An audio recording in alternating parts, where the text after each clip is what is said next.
I think physicians, they do get caught up because they spend so much time sacrificing and studying that when they hit, I'm 33 right now, but when you hit your early 30s and you're graduating residency and getting that, big boy attending salary, it's very easy to be like, well, I paid my dues. It's time to, kind of get a return on my investment. But I'm also thinking about, the 43-year-old version of myself. What's that guy want? And I talk with older docs too, and what they've realized as they've gone through their stages of career. And I think, again, the ultimate goal is, early 40s, mid 40s, you're at a point where you can like, oh, I can practice medicine on my time when I want to, I can have a very, fruitful life and I'm free to do what I want to do. I mean, that's the ultimate goal. Welcome to the Real Estate Mogul MD podcast. Thanks for tuning in and taking control of your financial future. This is a show where we not only motivate and inspire, we give you actionable real-world experience to help you live life by design. You'll hear journeys and stories from other physicians, investors, coaches, consultants, and entrepreneurs. And now, here's your host, Brett Riggins.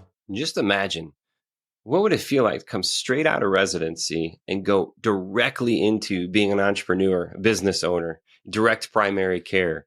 Wow, there are so many things that pop up in my mind as challenging, but hey, they could be opportunity. Maybe you did that. Well, today's guest did that, went from residency straight into being a business owner in a direct primary care office. And what I love about these opportunities is to share the challenges, the opportunities, the wins along the way. We're going to talk about what that real estate looked like. Some opportunities that we may have in real estate related to others who may be taking on this entrepreneur journey as well too. And I think a lot of us have a shared value when it comes to investing in real estate, investing in our own business as well too, and can learn from the conversation today.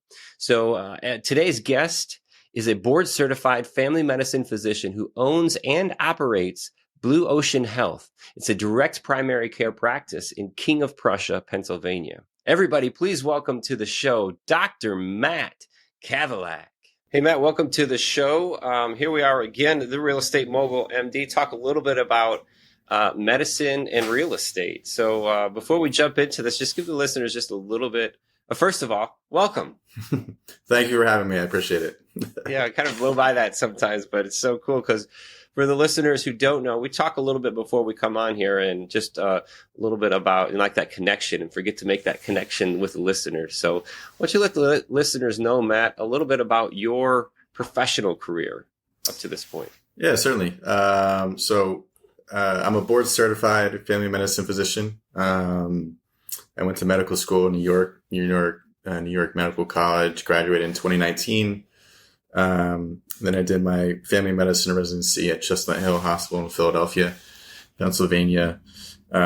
Finished that up in the summer of 2022. And then right out of that, me and my business partner, who's also a physician, we started our own private practice called Blue Ocean Health. And we've been doing that ever since July 2022. July 2022. In the DPC world, direct primary care, I could have a whole conversation just off of that. So you came straight from, it sounded like to me, like from a residency scenario into your own business? Yeah. So it's not what's typical these days from doctors. Most don't start their own private practice. They join an employed group. Me and my business partner, pretty early on in medical school, we found direct primary care, fell in love with it, really wanted to do it. And we kind of just decided coming out of residency and starting it was actually the best time, which is paradoxical. I think most people think, well, why not get yourself established, make some money, and then dive in? We were both young, single. We didn't really have much responsibility. We were used to living off of, not that much income. And we figured this would actually be the best time to take a stab at starting our own private practice. So that's kind of what we did. We didn't join any groups. We didn't get employed. We just started our private practice directly out of residency. That's awesome. And what was it that attracted you to the DPC model? What was your residency? What was special in residency? I'm family medicine. It was at Chestnut Hill in Philadelphia. I mean, the biggest reason that we started this is primary care is difficult in the sense that you're handling a lot of different things. It's not a specialty where for example, I'm just a knee guy and I just focus on the knee. Primary care, you need to know a little about everything and anything. And when patients come to you, they often have multiple concerns and multiple things that overlap. So to properly address those things, you really need more time with patients to have much more in-depth conversations, to really figure out what's going on and how best to treat them. The issue that me and my business partner have with modern medicine today and modern primary care is it's very much a volume-driven factory model in terms of you got to see 20, 30 patients a day, you get 15 minutes or less with them, and you move on to the next patient. It doesn't really allow for those in-depth conversations. So a lot of times you're asking surface level questions and you're slapping band-aids on a pretty deep, complex health conditions. Where I think the beauty of direct primary care, which is what we do, is we get to spend a lot more time with our patients to really have those in-depth conversations, ask those deep questions, and really figure out what's the best strategy to help patients get healthy and stay healthy. And are you in the insurance world? Or are you guys just cash pay? Tell me a little bit about that. It's a mix of both. So in terms of our patients do pay a monthly membership fee. It's anywhere from $50 to $100 per month based on age. What that allows us to do is escape the arbitrary rules of insurance, and we can, again, spend more time with patients. That being said, our patients can use their health insurance to pay for blood work, imaging, specialist referrals, those type of things. Interesting. I know that's one of the challenges. Just briefly looking at your website and your guys' approach, hearing you talk, that there's more to it than just the reactive side, putting the Band-Aid on the symptom as opposed to that deep approach, that deep personal approach, which is really cool because that's when you're being more proactive, right? More based on the decisions that we're making as opposed to the medicine that we could take. Yeah, I think there's three components to that. One is prevention and proactive care. So, I want patients coming in early and often so we can have these conversations and really figure out, all right, if we handle these situations now, it won't turn into a train wreck in the future. And then the second thing is actually what we care about most is impact. I think when you survey the healthcare landscape today, everyone's kind of obsessed with access. So we need more access to care, more access to care. And I take a different approach in terms of, technically 5 minutes with a doctor or a physician assistant or nurse practitioner qualifies as access to care. But you're not really having any impact in terms of when that patient leaves the room, they're really not getting much actionable advice on how to actually get healthier, live a healthier lifestyle, or prevent future health problems in the future. And that's what I mean by impact. Like, I want to have real impact for my patients, create sustainable, healthy habits moving forward, really get them to understand why they need to X, Y, and Z, whether it be cancer screenings or certain medications or diet, exercise, sleep, stopping smoking, so they don't have complex health issues in the future. Or if they do have them, we can stop them and reverse them. That's the whole goal. Very nice too. And your pictures too. You look like you are living this by example too. You look like a well-shaped, great, in-fit guy. How many times do you get to the gym? Yeah, I always say that everyone has their addiction. Mine, unfortunately, is a pretty good one. It's just exercising. So I usually go 4 to 5 times a week. Pay attention to what I eat. That's my addiction. And I actually think it helps with patients. I think it's important to kind of be a role model. If you're telling them you need to go exercise, you need to eat healthy, I think it's good for them to see their doctor who actually does that as well. Yes. So, absolutely. I feel the same way. I love the gym myself. And one of the things that I've fallen in love with at the gym is the sauna, being able to sit in the sauna, because it's a moment in my life. I almost reward myself. I love lifting and exercising, but that reward at the end of the exercise in the sauna, there's just something about the meditation and being able to shut down the world. And I just love it. Something special happens in the sauna. That sounds really bad, but you can take that the wrong way. But no, I understand what you're saying. And there's also a lot of health benefits. In terms of heat shock proteins and the literature coming out on that. The same thing with cold therapy. So I think one of the beauties of, I don't know, maybe there's a generational shift going on or something, but the podcast world in particular has really elevated everyone's consciousness on things outside of just take this medicine to get healthy. There's all these different modalities you can use to really achieve those health goals. And, the sauna is obviously definitely one of them. Yeah, I love it. I love it. Absolutely love it. This direct launch into direct primary care, that the entrepreneur perspective that you had into it's very remarkable. And I ask these questions a lot. Hey, the real estate side of that. I love talking about the real estate side of it. Mm-hmm. What was your journey going from residency into this onslaught of business? All these things that you guys had no idea, probably, because it wasn't taught in school and you're focusing on medicine. Where did the real estate fall into that equation when you're setting up your new business? That's a great question. I mean, in terms of, I'll speak on just trying to find a, physical location to practice medicine in terms of real estate. So, we're not the biggest planners, to be completely honest with you. We knew this is what we wanted to do. And it's very hard not to focus on residency while you're in it. So we were getting close to finishing. We were kind of like, oh crap, like we need to start this clinic. We need to find a place to work out of. And luckily, there was a co-resident whose husband had an office and kind of let us sublease from there. But I mean, when it comes to that, the biggest things you start realizing is your contract negotiation, what's the price, where do you even look for real estate? I mean, we were literally driving around like, oh, there's a sign. Maybe this is a potential space we could link up. In the age of data, so fast you get overwhelmed. But where do you start? We almost got swindled once. I mean, we met with a guy and he's like, oh yeah, like you guys would be great for this facility. It was huge. We didn't need anywhere near that much space. The rent was, insane. We would have gone broke and bankrupt very quickly. Mm-hmm. So luckily we didn't, fall into that trap.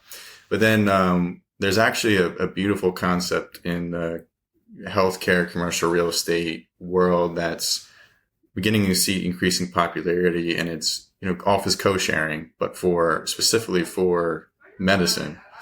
And there's a company up here called MedcoShare, which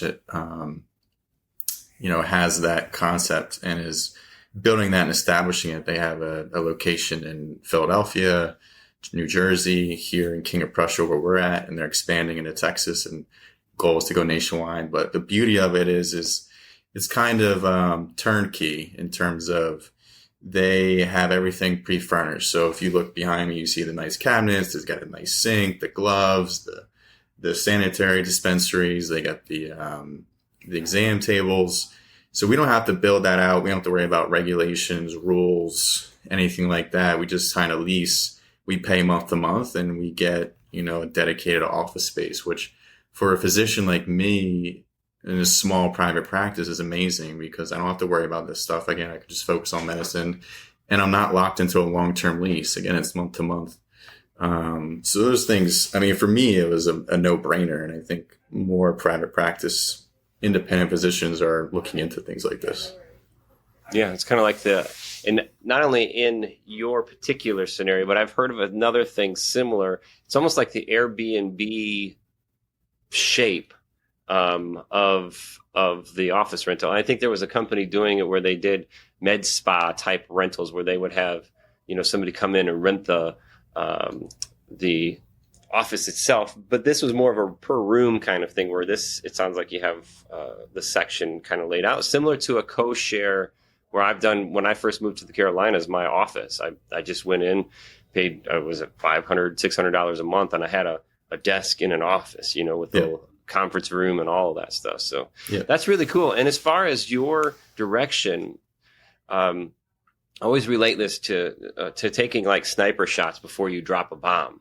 And if you take those little sniper shots and you say, hey, does that hit? Does that align with our values and our goals? And if not, then I can make these small adjustments. And in this situation, you're able to do that without dropping this bomb, signing that lease from that person who's probably didn't even want to see your performa or anything like that. Just, hey, Matt, sign this for me. It's going to be great. It's going to work perfect for you. Yeah, no, exactly. Yeah, it's a good analogy to put it. I mean, I think we were very naive, I think, as most probably young entrepreneurs are. but we luckily didn't stand on any major landmines or bombs. I mean, we made mistakes here and there, but we got very lucky as well. And, we stepped into this co-sharing space and we were like, no, this is exactly what we need. And, we're very happy with the decision. Yeah. And as far as a startup, I mean, that's a great and an amazing opportunity. What do you have any suggestions for, like, if I'm somebody that's providing, I'm not in the medical world, but I get to have awesome conversations like this. I've got a couple of people who've actually, one of them has came on the show, and they are focused on working with medical professionals on the buying or leasing side only. They don't represent sellers or landlords or anything like that. To provide that type of resource is really important. Do you have any suggestions for somebody who, like me, is trying to help promote that type of connection and opportunity, like the co-share? I definitely want to reach out to MedCoShare. I think that's a great platform. Yeah. Get them on my resource page. But how can I reach you when you're driving around looking at signs? How can I help you at that point? So I'll tell you a little bit of our journey and why I think it would still work. So I actually found MedCoShare on LinkedIn, kind of luck of the draw. There was an ad I saw and I was like, this is very interesting. And once I saw the advertisement and read a little bit on the website, I was like, this is exactly what we need. Like, exactly. And it's very difficult for doctors to know what they need because, like you said, you don't learn it in medical school. I mean, you're just focusing on how to become a doctor. They don't teach you the business side of it. So that's how we stumbled upon it. But I think most doctors are very active on LinkedIn. So, that would be one way to kind of help doctors, I think, find innovative, models like the MedCoShare has here. Yeah. LinkedIn. Yeah, absolutely. And that's actually how we've connected too, was on LinkedIn. So that's awesome, man. And now leading into your direction forward, you're able now to create the language of business, the P&L, and to see, hey, what are we producing here? Where do we need to be in order to have this additional lease or this type of liability in order to grow and make sure that fits? So it's just a great place to be. Where does that leave you on the investment side for real estate, Matt? Tell me a little bit about where you're at. I mean, you're so young. You're brand new. You're fresh, man. Yeah. Everything is wonderful. The world's giving you sunshine and rainbows all the time. Yeah, right. But where are you at as an investment, from an investment perspective, when it comes to real estate? Like, where are you thinking? I'll just tell you exactly what I've been doing and I'm doing. So I'm very, so far I've been very attracted to the Dave Ramsey approach in terms of I've been saving my pennies, not really spending much superfluously. So ever since, I would say, even in med school, I didn't really spend much money. So and even in residency, I moonlit a lot. I saved all my money, lived very well below my means. The whole goal there was to just pay off my student loans as quickly as possible, which I'm getting to a point too. I think one of the big errors physicians make is they get the nice job, and the nice salary, and they just dump it right into a huge house, a fancy car. Creep. Exactly. And then they're kind of stuck in this, vicious kind of cycle where they need the income to sustain their lifestyle. My goal has always been to get to a point of freedom as quickly as I possibly can. Do I want to practice medicine for a long time? Yeah, 100%, but I don't want to be forced to. So again, my first goal was to get rid of my student debt, which I am going to get rid of soon, which I'm very happy about. And then after that, it's saving enough money. And I haven't delved too much into research, but looking at the real estate market today and the astronomical prices, the first goal for me would be to buy kind of like a starter home, which is, it's not the nicest house that you could possibly get, but the goal is to get in there, purchase an asset, and eventually get to the point where you can dovetail that into, a bigger house, a nicer house. You can retain the equity in the first house. Maybe you can start renting or leasing it out. And then you kind of go from there. That's at least my approach. I still have a lot of people to talk to, but I would say that's right now the goal. Yeah, I know, it's awesome. And congratulations on that journey, delaying gratification, maintaining focus on really where the most value is going to be brought to you. And that is practicing medicine because you want to, not because you have to. Yeah. And when you talk about lifestyle creep, I mean, I see it all the time too, Matt, where it's, as a high performer, I'm not in medicine, but as a high performer, I'm similar like that. I'll create these machines that could end up eating me. Yeah. And I think physicians are like that too. When you have that lifestyle creep or that house, that car, those scenarios where your expenses just keep expanding to your income. And there's actually I think it's called the Parkinson's law. We talked to things will expand to the limits you give them. Yeah. And in that journey of, I think I offended somebody too. One time I was speaking with them. This is like this point. I'm like, great, you did awesome. Way to delay gratification. And then I just warned them. I'm like, okay, now when you get here, make sure that when you turn the faucet on, like it just doesn't flood the tub. You know what I mean? Because you get this. Brett, don't tell me about delaying gratification. I went through med school. I went through residency. I've driven this piece of crap Honda Civic for 14 years. Don't tell me about it. But there's this point where it's like, okay, just watch out. Don't let that lapse because you have delayed gratification. But when you have that goal in mind, that's that magnet that's pulling you through, and it aligns with those values of who you want to become and why you want to become that person. That's what pulls you through this journey. So congrats, man. That's awesome that you're at this point. Yeah, I mean, I appreciate it. I mean, I think also too, I think physicians, they do get caught up because they spend so much time sacrificing and studying that when they hit, I'm 33 right now, but when you hit your early 30s and you're graduating residency and getting that, big boy attending salary, it's very easy to be like, well, I paid my dues. It's time to, kind of get a return on my investment. But I'm also thinking about, the 43-year-old version of myself. What's that guy want? And I talk with older docs too, and what they've realized as they've gone through their stages of career. And I think, again, the ultimate goal is, early 40s, mid 40s, you're at a point where you're like, oh, I can practice medicine on my time when I want to, I can have a very, fruitful life and I'm free to do what I want to do. I mean, that's the ultimate goal. So, yeah. And the real estate path, I think, is an amazing approach to that starter home. I see a lot kind of becoming that accidental landlord where you've taken that starter home, you've kept it. Yeah. And when you move on to your next place, then you can rent that out. In those same scenarios too, that's when that liability becomes an asset, by the way. Because when you're living in a house, it's a liability. This one that I'm in right now is a liability. Yeah. So the ones that I own that put cash into my pocket, those are assets. So when we can take that liability and flip it into an asset and maintain the equity in it, even use, whether it's a HELOC or some way, we could use cash out, like a DSCR type product, to take that money and put it into another asset is really important. But a lot of people in your situation have the opportunity to do what's called house hacking, picking up a dupe, renting out the other side. Like there's so many ways that you could jump into that world and start building that foundation into the real estate world. Because just that idea that you've got and you're on that path, Matt, is to free yourself from trading time for money. Yeah, exactly. Real estate is such a beautiful opportunity. And there's so many different asset classes inside of real estate too. Not only just single family. A lot of us start off in single family because, hey, we got to live somewhere, right?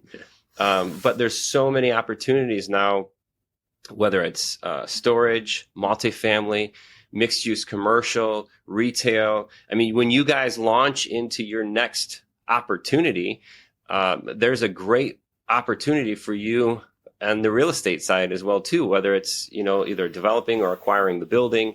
There's so much that goes into it. So you're building a great foundation to start from.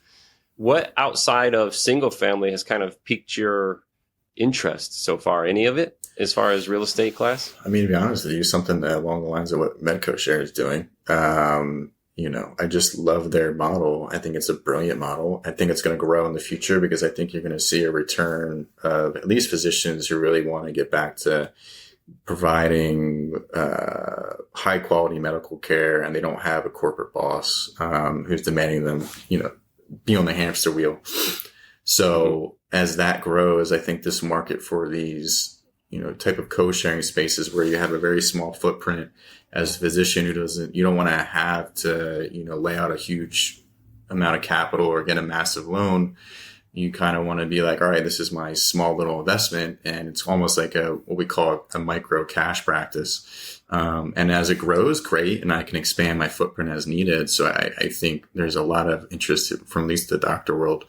So that's where I see a big opportunity, and at least something that me and my partner are discussing in terms of that. Like, I guess you would call that commercial real estate, aspect of it. But, that's what I would say beyond just the residential, home investing. That's awesome.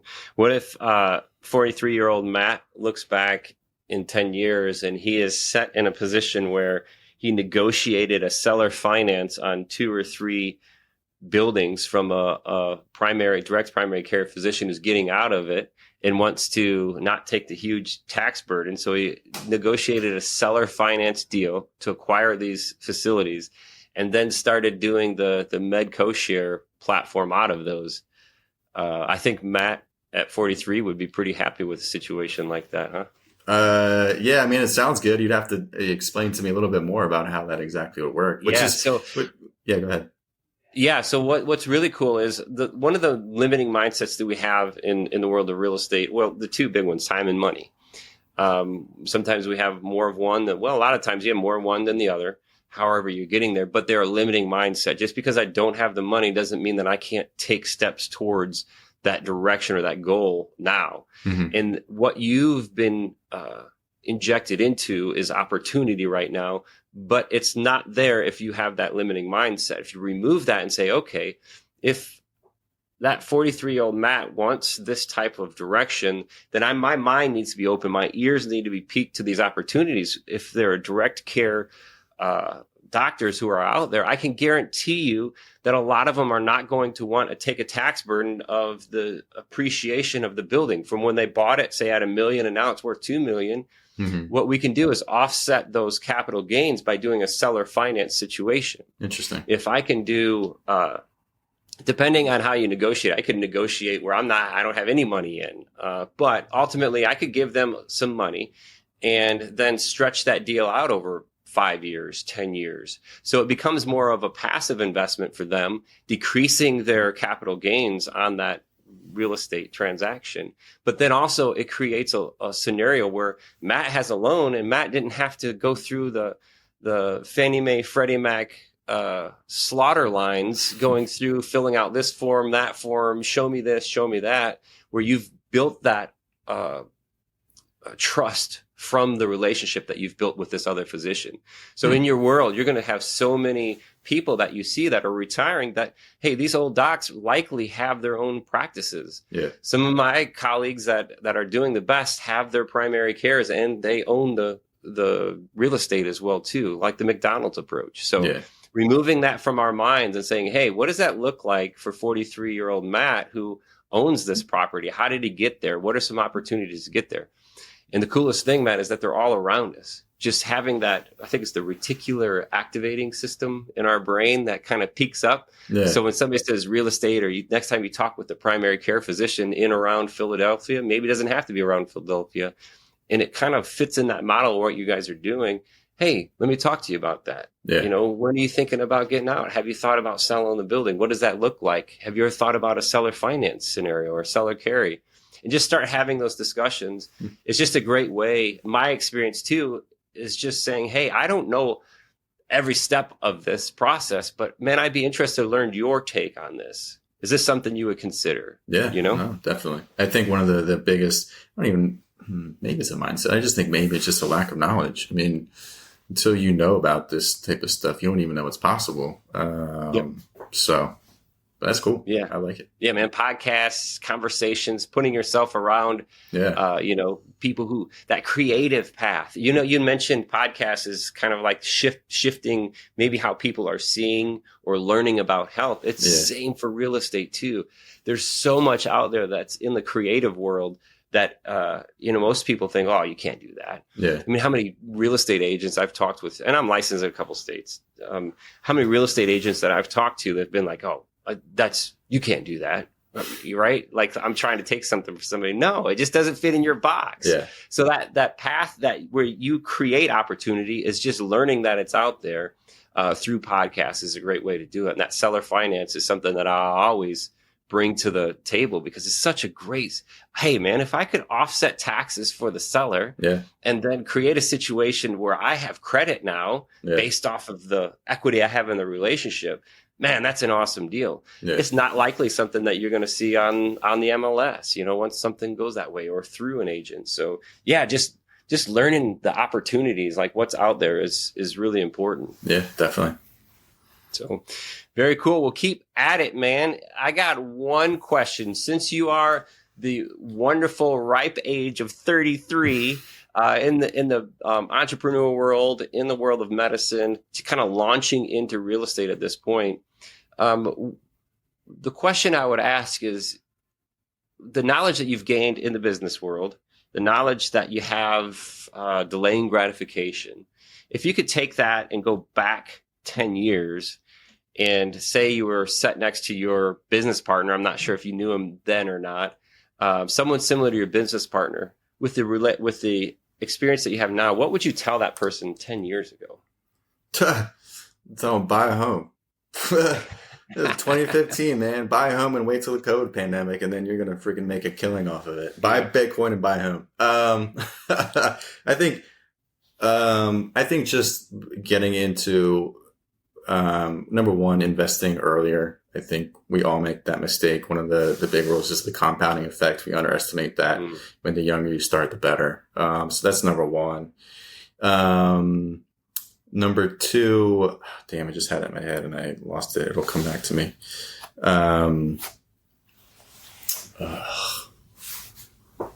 Investing was one. There was something else that was pretty good, but I'm losing it right now.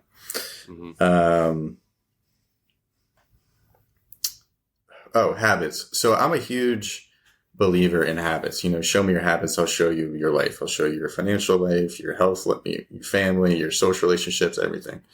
I think so. Developing the proper habits, earlier and sustaining them is the most important thing to me.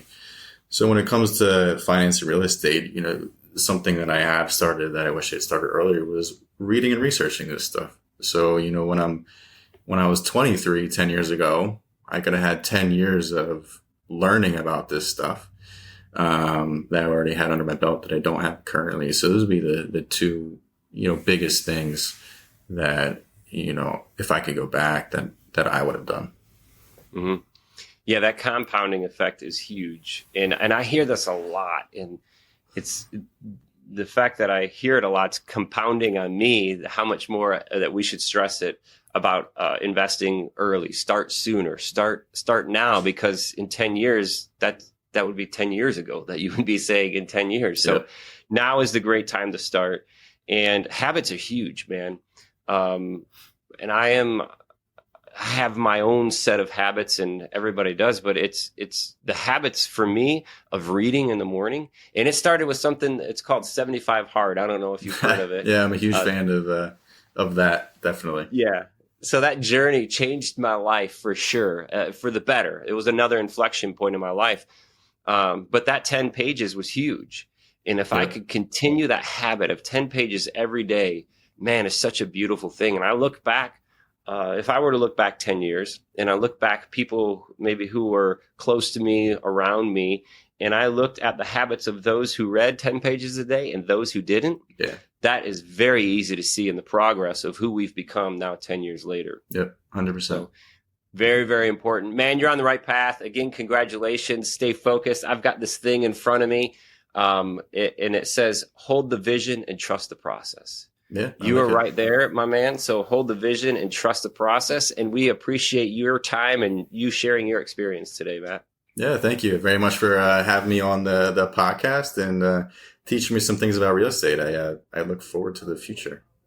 Awesome. Sometimes I get on my soapbox, but it's compounding in me. I got to get it out of me. There's so much here, and it's not cutting edge stuff, but it's stuff that we all should be cutting to get out and to share. So really important for the listeners today.